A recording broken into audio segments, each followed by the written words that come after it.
Hello, I'm Icarodon X, and today I would want to show you some of the clay models I've made so far.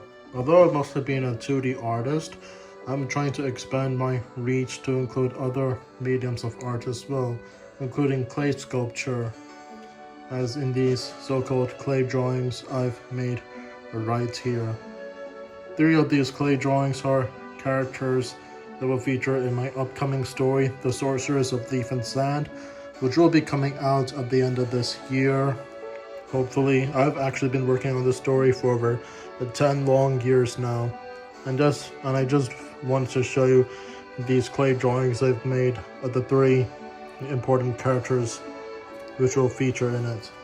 So this is a clay model I've made of Julius, the Karkara dinosaur desert god who guides Keiko, the sorceress, and her friends Rawhide the Blood Elf and Vicky the raccoon across the hills of fire. And Julius is meant to have this ferocious appearance with these giant brow horns sticking out from either side of his head. And I've drawn this clay drawing as a visual reference for many different angles and poses that this Karkara dinosaur's head would be in my 2D works of art. So you can see he has these giant bovid-like horns and to signify that which he can actually use to gorge around these large enemies standing in his way like goblins or trolls.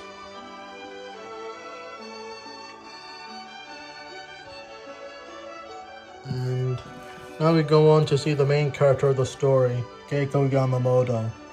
This 15-year-old girl lives in the southwestern lands and she completed her magical education at the age of 15.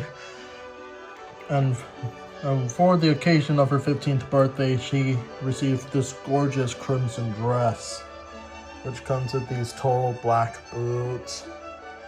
And then she also receives her magic staff, which she can use to channel forth her powers. And Keiko, the protagonist of the story, I've drawn her 10 years ago, and she is the protagonist of The Sorceress of Leaf and Sand that I've been working on for over the past 10 years.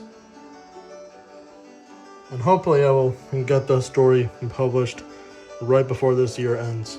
And this is one of her steadfast companions. This is Rawhide, a little wood elf from the southwestern lands, but specifically the borderland woods that lie between the southwestern lands and the green marshes further to the southeast. So Rawhide is not like most other elves in Keiko's world. He and his kind, they are very small, pudgy, and dark-skinned, but Rawhide in particular is very adventurous. He's a very adventurous and courageous swashbuckler, nevertheless has the mind and the spirit and physical appearance of an 8-year-old kid. So I've given him this blue cape, this blue rapier, and his blue feather on top of his green moron or helmet. And Robbie, at times he's also very, very impulsive. Sometimes when he sees something that interests him the most, he'll lunge out at it. When he sees like a particular enemy he wants to tackle, he will just lunge out at it and beat it with his sword. And Keiko, being the 15-year-old sorceress as she is, she has to go forth and stop Rawhide from acting out his impulses, as she's basically almost like an older parent figure towards Rawhide at times. And those two characters are accompanied by the even more mature, wise old raccoon Vicky, who provides most of the moral and spiritual advice and guidance to Keiko with her words. And she is also like a grandmotherly figure to both Robbie and Keiko as well. And I might try to make a clay model of Vicky the raccoon someday. as well. And now, as a big fan of dinosaurs, I've made this clay model of Stegosaurus dinops. And you can see I've made all the back plates, and I've made the model to reflect the actual scientific evidence behind how Stegosaurus would have looked like in life.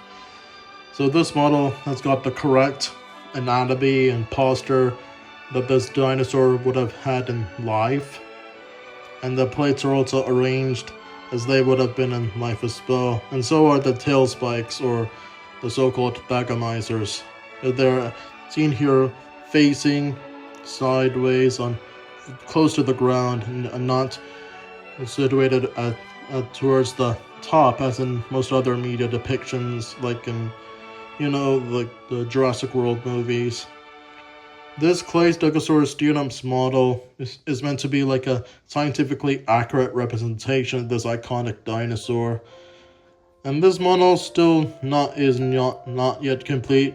I might try to add a greater I might try to add some greater amounts of clay to cover up the dinosaur, and possibly use them to like enlarge in the back plates, since the back plates of Stegosaurus were most likely covered by tall sheets of keratin that would have made them bigger and imposing in the living animal. And I might pair, and once the Stegosaurus model is fully complete and painted over, I might pair it with a model of Allosaurus fragilis trying to attack it. So we'll look forward to seeing that in the near future. Now let's put the Stegosaurus right next to Keiko and Robbie, Hyde. Vicky the raccoon is yet to come, but we still got the Carcharodontosaur desert god Julius at our side. This is what you've got if you can simply cross a Carcharodontosaurus with a Texas Longhorn. And now, let's go to our special guest, the Junkas Ju 87 Stuka model I've made from Revo. Not only am I a fan of dinosaurs, I've been attracted to media about the Second World War ever since I was a teenager, around 10 years ago or so. And I've been fascinated with the tanks, the aircraft, and the machinery used for that war. Mostly the aesthetics.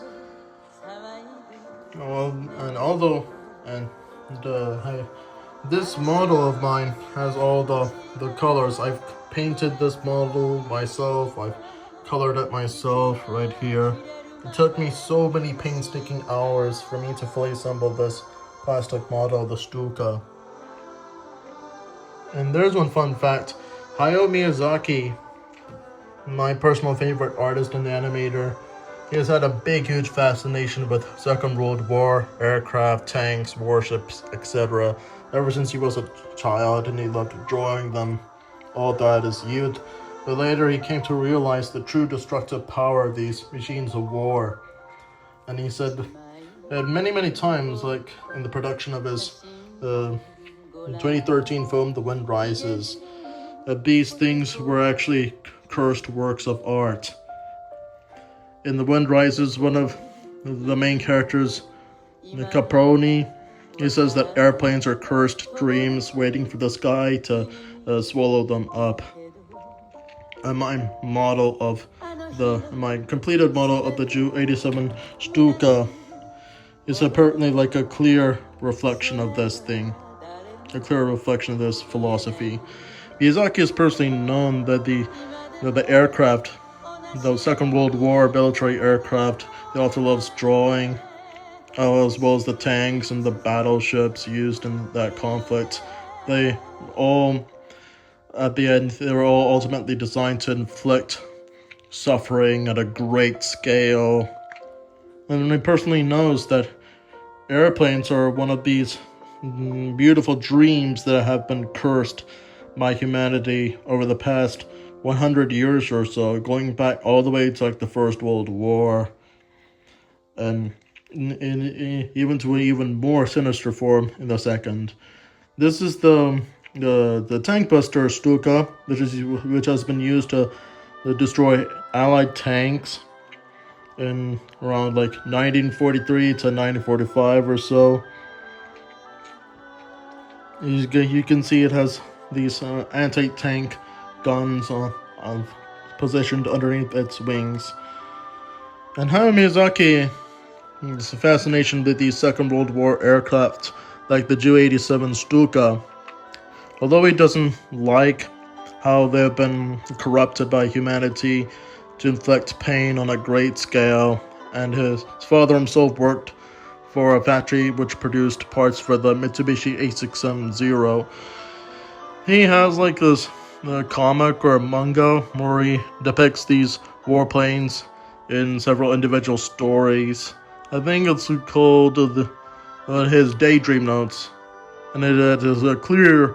It clearly shows his love for this First World War and Second World War era military technology. He still, although he does not like how they've been used for war, he still likes their aesthetically designed, how they've been designed. He still likes so the planes, the tanks, and the ships of the Second World War are all, in the end, cool-looking works of art that were ultimately cursed by the governments and militaries which used them at the end. And then I think I can see the sort of philosophy going on in many of his films which do depict military aircraft of all sorts, like starting from like Nausicaa, the Valley of the Wind, up to The Wind Rises. We see a clear dichotomy in the kinds of aircraft he depicts in his movies. At times there will be these peaceful looking gliders or planes that characters like Jiro, Nausicaa, and all that use.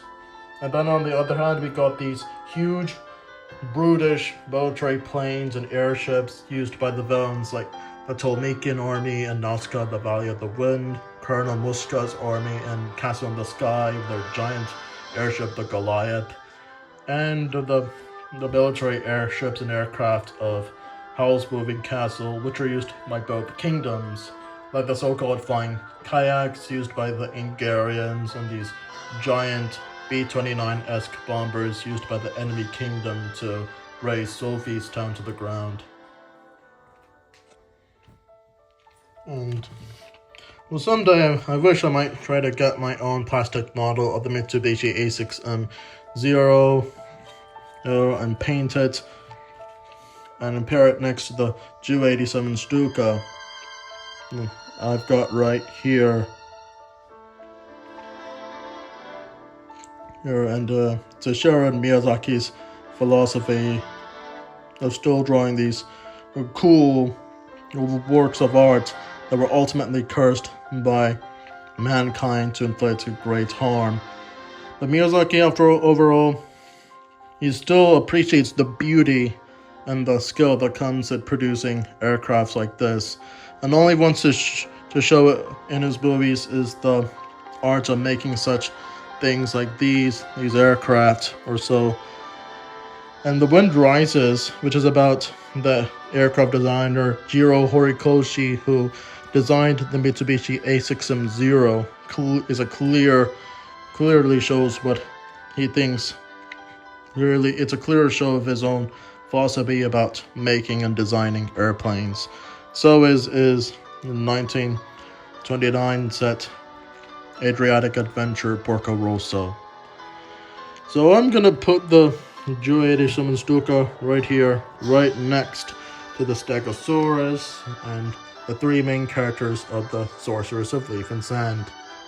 Although technically Julius shows up like towards the end of the final act, because the Hills of Fire is divided by the Great Canyon from the Forest of Hope. So like shows up towards Julius basically shows up towards like the end of the movie, and mostly it is just to like protect Keiko and her friends from the various dangerous monsters which lurk on the way to the Great Canyon.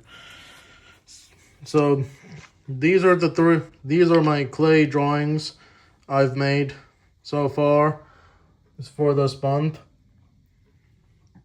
I'm looking forward to do more. Right now we have news that a study has been published about the coloration of the iconic Jurassic dinosaur Diplodocus, which shows that it would have been like very, very brightly colored. And I'm currently working on a model of that dinosaur, and I will try to paint it. The information given to us by the recent paper, which has already been published yesterday. So it's going to be great, huge news for dinosaur artists who love to draw dinosaurs as scientifically accurate as possible, like me.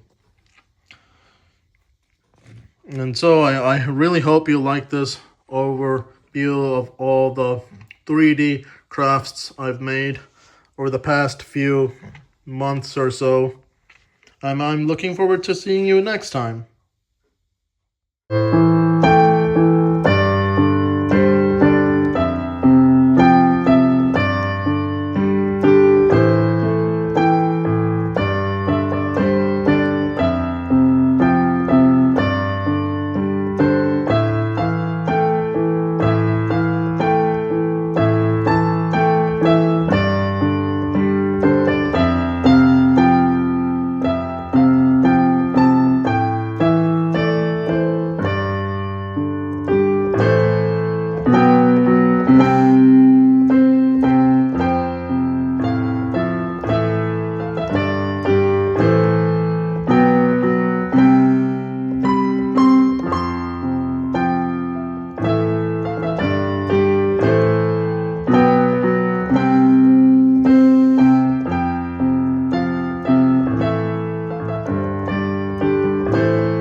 I'm currently trying to achieve my goal of reaching up to 1,000 subscribers by the end of this year of 2025, and I would especially appreciate the support you give to help my little channel grow.